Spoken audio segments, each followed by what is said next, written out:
Welcome to Grumpy Strategists, episode 29. I'm your host, Michael Shoebridge, Director of Strategic Analysis Australia, and I'm joined by my close colleague and friend, Dr. Marcus Hellier, SAA's very senior head of senior important research. Marcus, how are you? I'm very well, thank you, Michael. Here we are, sitting in the heart of the free world, Washington, D.C. We've been called over to the Australian Embassy. Ambassador Rudd needed our services, so we're helping him with a couple of things. First one is a bit of sanitisation of his social media. Cyber hygiene is so important in this world, and you can find, some of the statements I made when I was a young man, if they were on social media now, I might regret. I think you would. Yeah. Speaking with Ambassador Rudd, he feels regret about some of his past statements, and just a good bit of cyber hygiene, just cleaning all that up. Yep. Or as you said to him, I can make this go away for you. So first task, we're nearly done there. There is kind of a long record there, so it's taking a while to go through it. Other task is a bit of career counselling, sort of a bit of life coaching, helping him think through where he really wants to be. Opportunities. Is this the right job for him? Is it the right fit at the right time? There are so many opportunities beckoning out there. He's over in the US. Why not just stay over there, become head of the UN? Could be his calling. Fall back World Health Organization. Tedros character, I think, he showed us he shouldn't be in that job with COVID. He still shouldn't be in that job. Maybe Robert F. Kennedy can help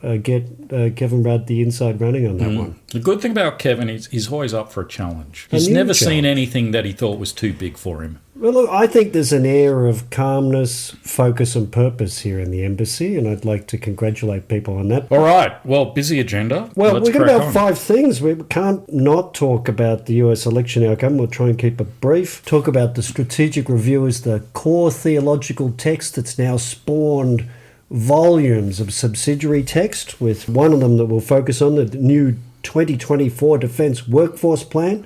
I'll let you know this is an example of evolution and a deep commitment to continuous transformation in an integrated, focused way for those evolutionary transformation. Good. Yes. And then probably a short reading from Senate estimates that not enough listeners really have the opportunity to hear the Parliament doing some of its best work, and defence officials showing why they're paid the big bucks. And then you were at the Submarine Institute of Australia meeting, and there's some picked wonderful up a few interesting there. Things there. So Trump, you might think, look, having Donald Trump elected for a second term, this has shaken up some real assumptions about how a lot of Australians think that America works, about Americans themselves, and maybe about what the future of America and maybe the alliance would hold. Do you think there's any thinking going on here in Canberra about what changes might need to make around defence policy in the alliance given this result? No, none whatsoever.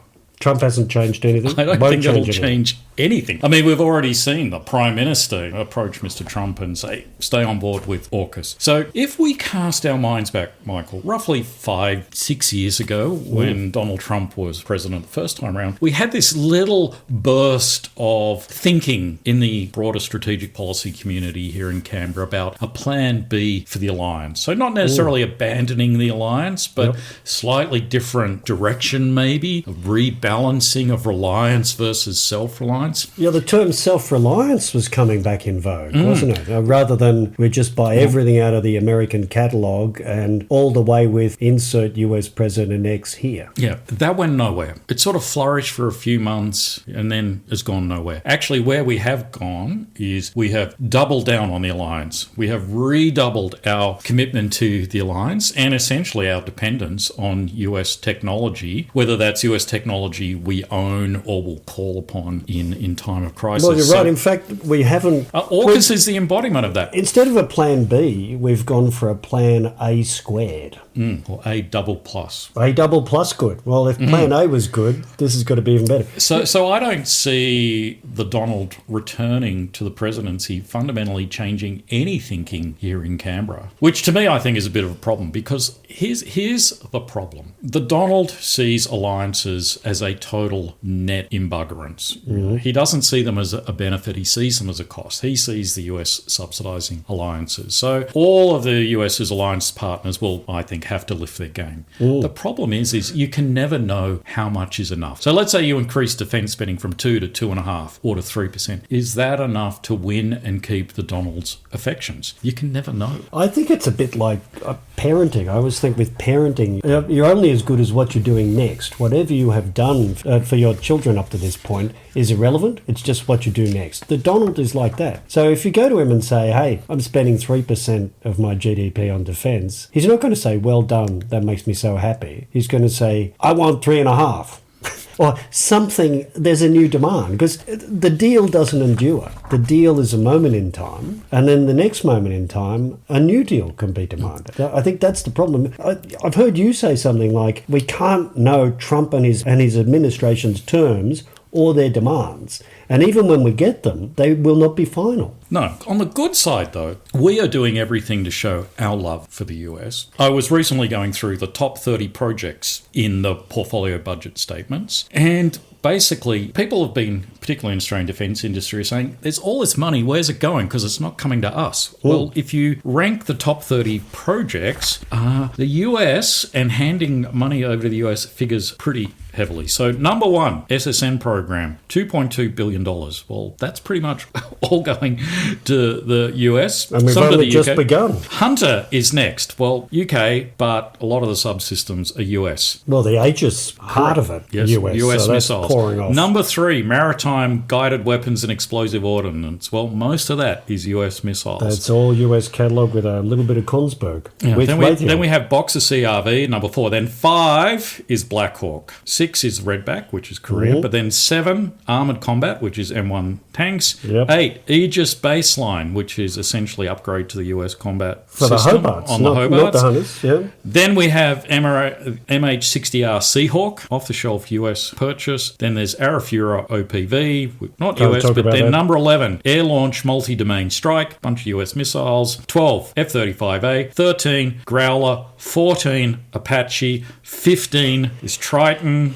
16, Communication Security Modernization. I have no idea what that is, but it does sound a bit like US encryption. It'll be US crypto gear. Yep. Yeah. Number 17, Poseidon, the P8. So, we are showing our love to the US. This is why I find Paul Keating's line about with the nuclear submarines, Australia is giving up our sovereignty to America. So laughable. Good luck. Because went a long time ago. That list of the top 30 projects is the people that'll make happiest are the shareholders of the big US defence companies. And you're right, in Trump world, that's a contribution of the large trade deficit that Australia runs with the US, which in Trump world is all good news. We need to celebrate this massive spend on the US military. And I'm sure that's part of the strategy. It's something that the folk here at the embassy are quite interested in. So when you take that shopping list and then you refer to the concept of self-reliance, which sort of has come and gone, it's had periods of flourishing,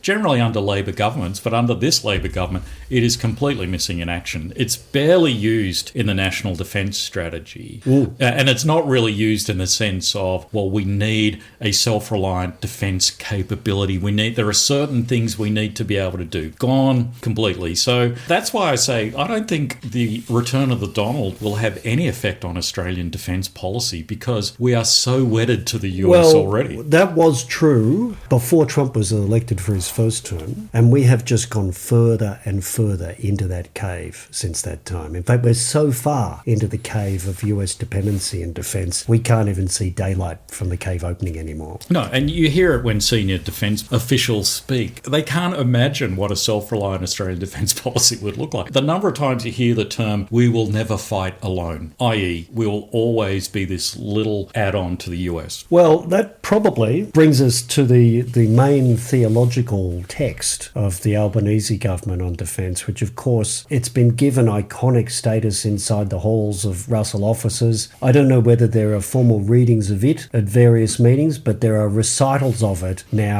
in an enormous production of subsidiary texts. And what is produced. that canonic text, Michael? Well, at this point, I must say this is only at this point in mid-November 2024. What is the source, the font of all wisdom from which this other wisdom flows? Well, the Strategic Review, and then, of course, the National Defence Strategy. One is the Old Testament, one is the New Testament. But together they form the highest theological text inside the Defence Organisation now. And that you'll know that is about an integrated focus force with a generational investment in Australian defence, where everything is integrated and focused, involving hard decisions, and it's about enhanced lethality. In a very self-reliant way that's full of sovereign capability. Well, or not very self-reliant. So we have these two great testaments of revealed wisdom, and they have spawned a lot of exegesis since then, a lot of interpretation. People are taking this wisdom and turning it into laws, into instructions on how to live. How many subtexts, by your count, are we up to? I'm up to 12 at 12. This point. And that is a total of 814 pages. Now, I'd note many of these have classified reviews. These are only the public documents, and in my experience, the classified review is roughly twice as long as the unclassified public version. So there's maybe 1,514 pages. That means 2,400 pages. Which no doubt everybody in defence is reading and committing to memory. Well, this is an essential part of being a defence professional to have read all of these. Do you want me to just give you the list just quickly, or is it going to be exhausting? My ears might start bleeding. I'll try and do it like the Melbourne Cup reading, so I'll be fast. Defence Strategic Review, 112 pages. National Defence Strategy, 76 pages. Integrated Investment Program, so that's an extra one, up to 1,300 pages. Hillarides Review of Surface Combatants, 24 pages, 5 fact sheets. Workforce Plan, 36 pages, 2 fact sheets. Guided Weapons Plan, 76 pages. Defence Science and Technology Plan, accelerating more, faster together, delivering later, 60 pages, and 20 pages of Science and Technology Priorities, 2 pages of a DST overview, 2-page fact sheet. The Australian Submarine Agency Plan, 32 pages. Defence Industry Development Strategy, 114 pages, plus about 68 pages of assorted industry priorities and fact sheets. Is there a fact sheet on the number of fact sheets? I could produce this as a fact sheet about the fact sheets. The Defence Net Zero Strategy, released with very little fanfare. What? Sorry, I must have missed that one. Yep. When did that come out? 25th of October, 38 pages. Okay, missed that one. Defence Future Energy Strategy, released on the same day. I missed that one as 25 pages. One of my personal favourites, if anyone wants to see a low point in government writing and impenetrable gibberish and nonsense. The Defence Culture Strategy and Defence Cultural Blueprint, released when did that come out? There was last not a lot year. Last year, I missed that one as well. 22 pages. And then a missing review, I don't know how many pages this is, the review of ADF reserves, which will add pages. So it's roughly 8 times the volume of Orwell's Animal Farm. Okay. All right. Well, the latest one. So, unfortunately, I missed a few of them, but I did see the one that just came out. The Defence Workforce Plan. Defence Workforce Plan. 2024. Yes. So, I have actually read it. It's relatively short. Now, what I liked about it was the beige. It's got a beige cover and back sheet. And to me, that set the right tone. This is indeed a very beige document. Look, I would have to echo that because, in a sense, it's not really saying aim high. Well, it is sort of aiming high in some ways, aiming low in other ways. So it has reviewed the ADF numbers.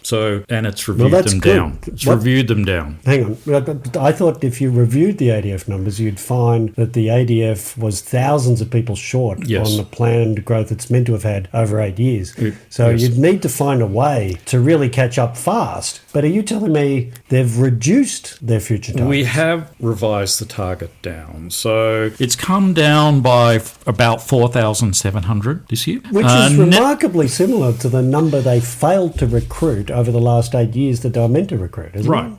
Right, yes. Right. So next year, the target's been revised down by a bit over 5,000. In 26-27, the target's been revised down by about 4,500. And then in 27-28, it's been revised down by about 3,600. So the target's been revised down in the short term, Michael, but the good news is that the long-term target still stands. Right, so we there's still been failure for the last 8 years. So the next few years' targets, instead of being increased, have been reduced. Well, I prefer the term accept reality. The intent to get to this originally stated growth Yes. remains. Yes. We're just shifting it out a little. So I was reading something about what that means for recruitment numbers coming in and about retention of people who are already in, because both these things are key, apparently. Yes, so you need to bring more people in and you need to keep the ones you've got longer. So even to meet these reduced targets now? Well, I think to get to the ultimate target. So we were meant to get to 69,000 by the early 2030s. Well, sorry, we were meant to get there by 2030. We've sort of shifted that out a little to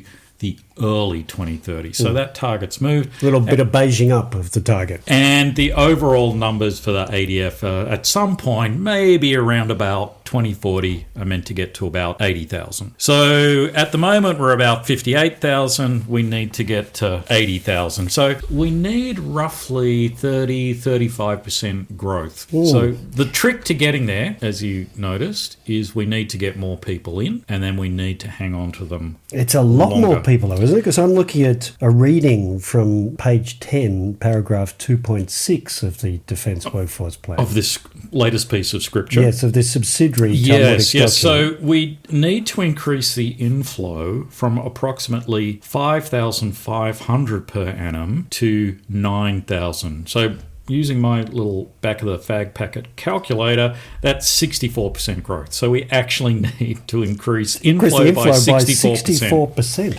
And we also need to hang on to those people a lot longer. So we need to hang on to them. The median length of service must increase from around 7 years to around 12 years. So that's a 71% increase. So 65% increase in the number of people that are being recruited into the place. And what was that percentage there? 71%. 71% increase in the median service length. And I read on this same page that this is realistic growth that is achievable. But I don't think either of those words are an accurate description for this plan and these targets. Because I look at the average length of service in comparable militaries like the US and UK. And what you're saying, it is not 12 years. No. In fact, you're lucky if you get 5 years out of people in the US military. You're lucky if you get 6 years out of people in the UK military. You get down to about 15% of people staying for 10 or 12 years in the US and UK militaries. Now, but are they getting paid $50,000 to sign on for another term? Well, I mean, there's amongst the nonsense in this workforce plan and its assertions of strong words, Michael, of continued transformation. When I see continue close with transformation, I think one of these words can't be true. Right, there is no structural transformation. There is no structural transformation. There's an assertion of transformation, but really it's the word that matters in all these documents, all these 814 pages worth of government gibberish that the Defence Organisation has spewed out over the last 2 years, is continue. They're just continuing with what they've done before. Yeah, when I look at this workforce model, it replicates what we've seen in the IIP, we see again and again, and that is a small, exquisitely equipped, exquisitely trained ADF with no depth. It can't be rapidly grown. It can't be rapidly mobilised in time of war. It is this small, perfectly crafted ADF, and we've matched perfectly the workforce to the platforms. But of course, we're going to run short of both on day one of the war. And so there's really no different thinking here about a different model of how do you develop a model, a workforce, an ADF that you can grow rapidly? How do you change the kinds of things you buy? How do you change the skills you need to operate that workforce? It is still small numbers of exquisitely trained people. And of course, you can't grow that rapidly. It takes years to develop those skills. But that is the plan. So all this stuff about how the world's changed and we've got to do things urgently, we've lost 10 years warning time. These 814 pages are all on the 2040 timeframe. So look at the workforce plan and look at these Monet pastel sketches of workforce demand for the three services. They've got little shaded boxes between now and 2040 predicting their exquisite demand for workforce for various platforms. And all they tell you is Defence's plan is all about some distant future in the 2040s, and they're trying to predict the demographics and requirements they'll have for them then. So surface combatants, well, apparently they're in no trouble at the moment. The workforce can meet requirements, which can only be because most of the fleet is tied up, fragile, not yet in service like the supply ships, or about to go into upgrades for years like the Hobart. But then there are some minor stresses from 2028, and then there are some big workforce pressures from 2032, which of course is when the hunters start rolling off. But they're not actually resolved. No. They stay bad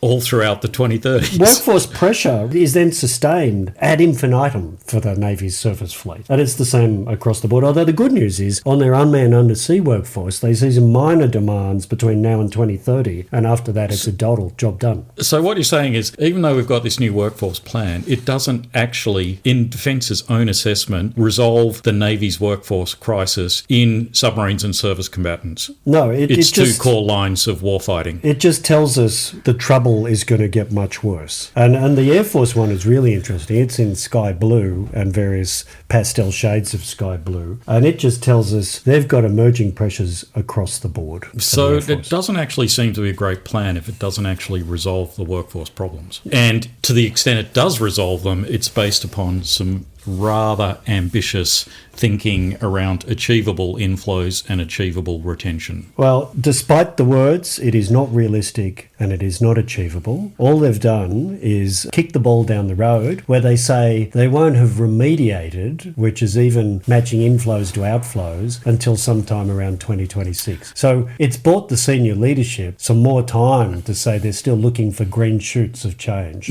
Now, speaking of kicking the ball down the road, that gets us to a project, JP 9102, which was meant to be secure satellite communications. We were getting a constellation, weren't we? That Australia was going to own. We are its still first getting a military constellation. We're still getting a constellation, apparently. It's just not clear how we're going to get it. So the government and Defence have been very clear, Michael, very clear that we have not cancelled the project. Crystal clear. They're not stargazing on this. We have not cancelled the project. All we have done is we have cancelled the ongoing tender process that was actually going to identify what and how we were going to deliver. Look, Marcus, you can try and verbal Defence officials as much as you like, but on this occasion, I think we've got to let the officials' words speak for themselves. And we also need to really up the public's interest in watching Senate estimates and seeing our Parliament in action. Must-watch TV, Michael. So this is the moment to do a short reading, because this is a theological episode. Okay, we're doing a reading. It's my big moment in theatre. I'll play someone who I am vaguely related to, somebody called Senator Shoebridge, and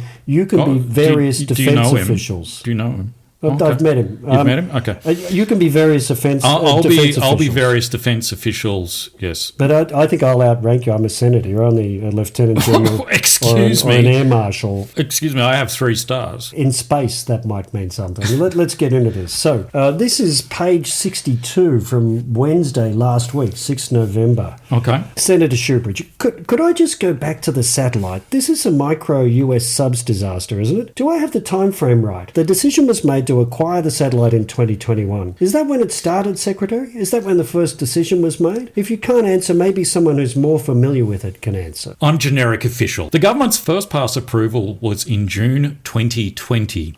Defence went to tender for a Defence-owned and operated geostationary Earth orbit satellite communication system in April 2021. Lockheed Martin Australia was announced as the preferred tenderer in April 2023. On 4 November, Defence advised it had decided to cease its current procurement activity with Lockheed Martin for a single Earth orbit geostationary satellite communication system. So in June 2020, it was a great idea, and by 4th November 2024, it was a terrible idea that should be junked. Is there any reflection on how Defence made such a strategic error in June 2020? I wouldn't describe it as a terrible judgment to make a change. I said strategic error in 2020. It's more that there was a change in circumstances and threat at the time, which afforded us the opportunity to review what we were providing as our capability and what we assessed that we would need going forward sooner.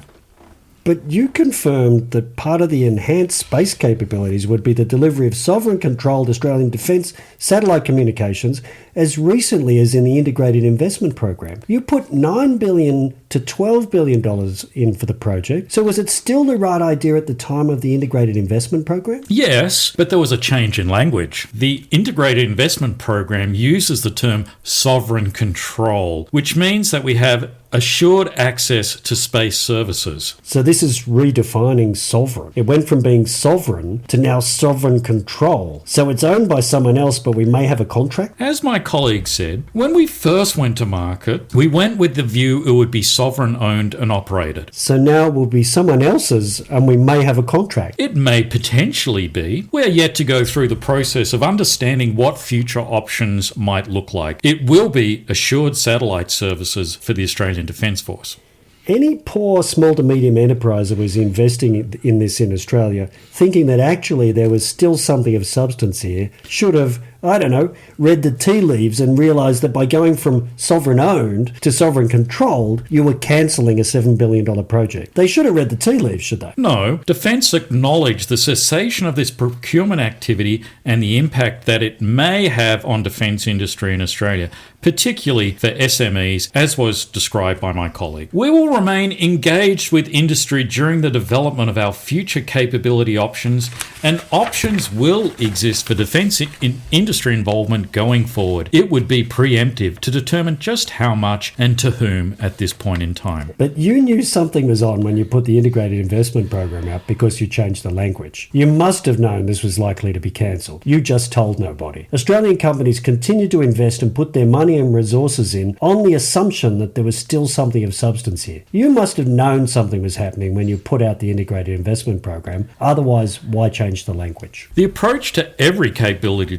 decision defence makes and proposes to the government is to go through the capability that exists on the market and prepare wholesome advice to the government that addresses all those components. I hope all the advice is wholesome, but is it accurate and timely? So a program that began in June 2020 has cost $90 million and so far got 0 satellites and will be rescoped over the next year to start again in 2025. You're going to restart the planning in 2025. So we'll be 5 years down the track and $90 million in the hole with no satellites and no additional capacity. So what's going to happen in 2025? The delivery of that satellite system under the current RFT would not have been delivered until the early 2030s. We are not going to have a satellite in the short term. We'll work with our allies, partners and industry next year to provide options to government for their consideration for an accelerated pathway to achieve the same timeline, if not earlier. So by 2025, after 5 years of work and $90 million of sunk costs, sometime next year we'll have options for an accelerated pathway. Will options for an accelerated pathway keep us safe? And there ends the reading. Maybe we will end the reading there. But yeah, here we go. 5 years after 5 years of work, we will have started to reconsider our options. I tell you what, having these officials sit there and say after 5 years and $90 million of wasted money and cancelling a program they've been planning for years, they're accelerating delivery is shameless. I do not think this word means what you think it means. Well, I'm going to put a link in to George Orwell's Politics and the English Language because he says in that, in our time, political speech and writing, and I would include official speech now, are largely the defence of the indefensible. Thus, political language has to consist largely of euphemism, question begging, and sheer cloudy vagueness. The great enemy of clear language is insincerity. Where there's a gap between one's real and one's declared aims, one turns, as it were, instinctively to long words and exhausted idioms. That is what we heard from defence officials at Senate estimates in that reading. That is what you read in this over 800 pages of collected publication. Mm-hmm. And putting a word in for Australian industry here. The other thing we learned here is that $90 million that has been spent, that was all sort of spent by Defence on Defence's own costs. Apparently Lockheed Martin doesn't have a contract with Defence, so they haven't been getting paid for the work they've been putting in for the last 4 years. And Lockheed Martin's local Australian Australian partners, little Aussie SMEs, weren't getting paid by Lockheed Martin. So they've been led on for 5 years now. Meanwhile, $90 million has been spent by Defence, but not on anything that's actually resulted in any capability. So once again, Aussie industry is out of pocket. They've done this all at risk. And it's not just Australian companies. So we saw this with Naval, the French submarine company. We've seen it with Lawson have packed up shop and left, the OPV builders, because they've been burned so badly. So whether you're big or small, you just keep getting burned by Defence here. Well, there's a line from Moriarty, isn't there, Secretary Moriarty, about this? Well, yes, he was asked about this by the senators, saying, well, this isn't great for Australia's reputation, and industry partners might reconsider and say that think there's too much sovereign risk about working with the Australian Defence Department. But Mr. Moriarty did answer this, and he said, well, because the defence budget is doubling over the next decade, it's not actually in real terms, put that aside. His view is that actually industry partners will be lining up to get a share of that action. I don't know, because what I'm seeing on the ground here in Australia is companies are actually leaving the defence market. Well, it's that complacent, high-handed, contemptuous attitude to industry. You know, you've got nowhere to go. You need the money, I will give you, so you'll always be there. I think that is a ticking time bomb of a problem for the defence organisation and whoever are the unfortunate ministers that will be presiding. I do think it is very contemptuous of defence industry to say, well, we've got money, so they're going to come begging. Yeah. Well, look, this brings us obviously to the Submarine Institute of Australia annual meeting. We've got money, so they're going to come begging. The amount of money that's already started to pour off into submarine land, probably what Secretary Moriarty was referring to. So you were there. I didn't have the pleasure of attending. I did get to go for a couple of days. What did you learn? Did I learn a lot? Did you hear from the Chief of Navy a spirited defence of how well things are going? I did learn from Chief of Navy that things are much better than the media described. So the media had put out a story recently saying that only one submarine was available. And he was there to tell you that is not true. He basically put the media back in their place. Did he say that wasn't true? There's more than one submarine available? What he did say is that the media are very quick to criticise, but when there's good news, they don't report good news. Why so, for example, it's recently at one point, there were 4 submarines at sea, and the media didn't report that. Why didn't they report that? One view is that they're just mean and snarky. The other view is that no one tells them. So a little after the Chief of Navy spoke and bashed up the media for not reporting the good news about submarine availability, one of his officers, so a senior submariner, gave a presentation, and the media said, well, okay, so how many submarines generally do you have available? Can you actually give us some information on general rates of submarine availability? So the good news could be reported. Unfortunately, for security reasons, Defence can't tell the media that. He wouldn't say. No, wouldn't say. So I'm still struggling a bit to understand how the media can get the good news out if Defence won't tell them. But apparently you can still bash the media up for not putting the good news out that you won't tell them. Defence won't give them, yes. But he did seem to accept that, yes, now there's only one available Collins-class submarine, but he told us that was actually good news, and the media were mistaken about that too, weren't they? Because one submarine is the government's requirement. The Navy's meeting the government's requirement. No, don't verbal him. He did say Defence is meeting the government's requirements. So if we cast our minds back to the Cole review that sort of put submarine sustainment on the path to goodness, the contract in that is out of 6 submarines, so 2 will be in deep maintenance, 4 will be available to the Chief of Navy, and 2 will be deployable. So really, and that's world's best practice. So what I think is actually the kind of dirty secret here is not that sometimes you have 1 or none available, but success is 2 deployable. That is success under the current model.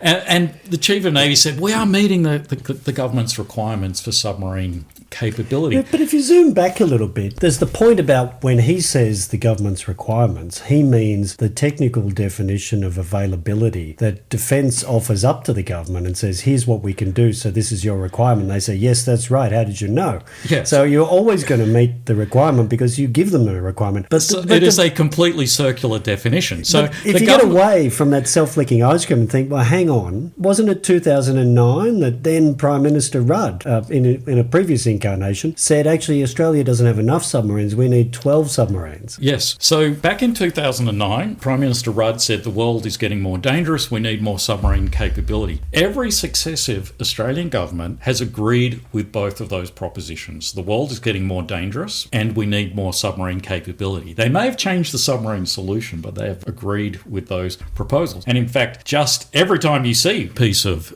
exegesis, theological exegesis come out of the Defence Department, it says the world has gotten even more dangerous since the last time we spoke to you, but we still have the same level of submarine capability that we had in 2009. Well, no, we don't. We've got a lesser submarine capability because the colonies have got older. Well, they're more 15 fragile. years older. They're not delivering the same available numbers or deployable numbers. So 2009 to now, that's 15 years. We have no more submarines.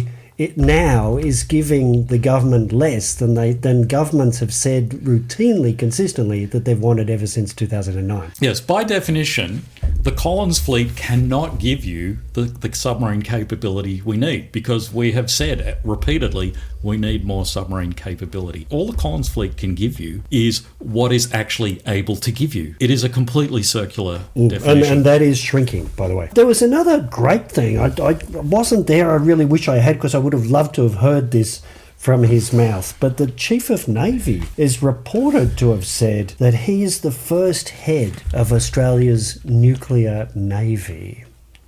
He did say that, yes. Well, we have nuclear-trained submariners now, Michael. They've graduated from the US and UK submarine training establishments. What's your point? My point is this is pompous and delusional and brings him into disrepute. What do you really think?